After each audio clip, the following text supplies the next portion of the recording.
Mr. Good.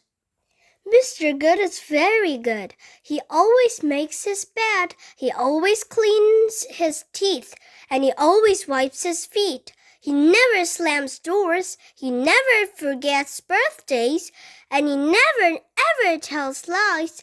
Mr. Good is very, very good. However, Mr. Good lives in a place called Badland, a place where nobody is like Mr. Good, a place where people just slam doors and they slam them in your face. In Badland, the puddles are much deeper than they look. In Badland, a dog's bite is worse than its bark. In Badland, even the trees are bad. One day, it was wet and windy. Well, of course it was. The weather is always bad in Badland.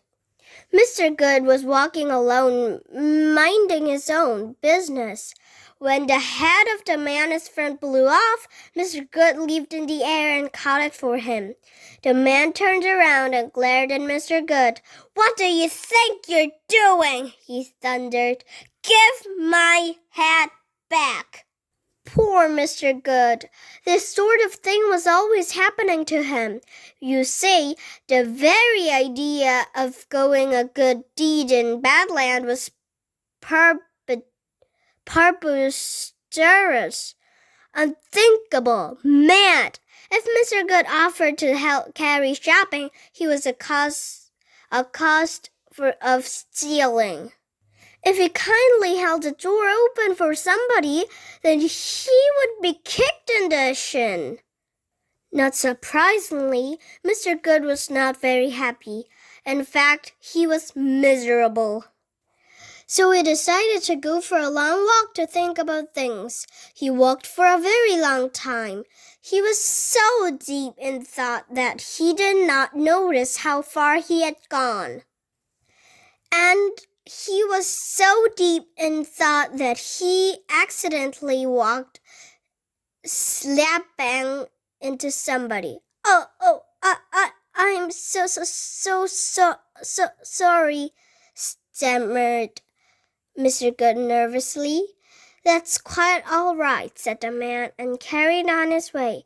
"Quite all right," repeated Mr. Good to himself. "That's quite all right?" In the whole of his life, nobody had ever said "that's quite all right" to Mr. Good.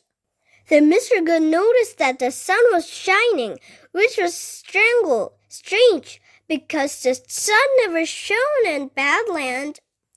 Further on, Mr. Good found a dustbin on its side. Without thinking, he tidied up all the rubbish. "Thank you," said a woman. Mr. Good stared at her. In the whole of his life, nobody had ever said "thank you" to him. "Could you tell me where I am?" he asked. "You're in good land," replied the woman. "Thank you," said Mr. Good. "My pleasure," said the woman. Mr. Good beamed. And I am sure you have guessed that Mr. Good now lives in good land. And Mr. Good is happy, very, very happy, doing good deeds all day long. The only thing Mr. Good still does not trust are puddles. Once you have stepped in a Badland puddle, you never forget. The end.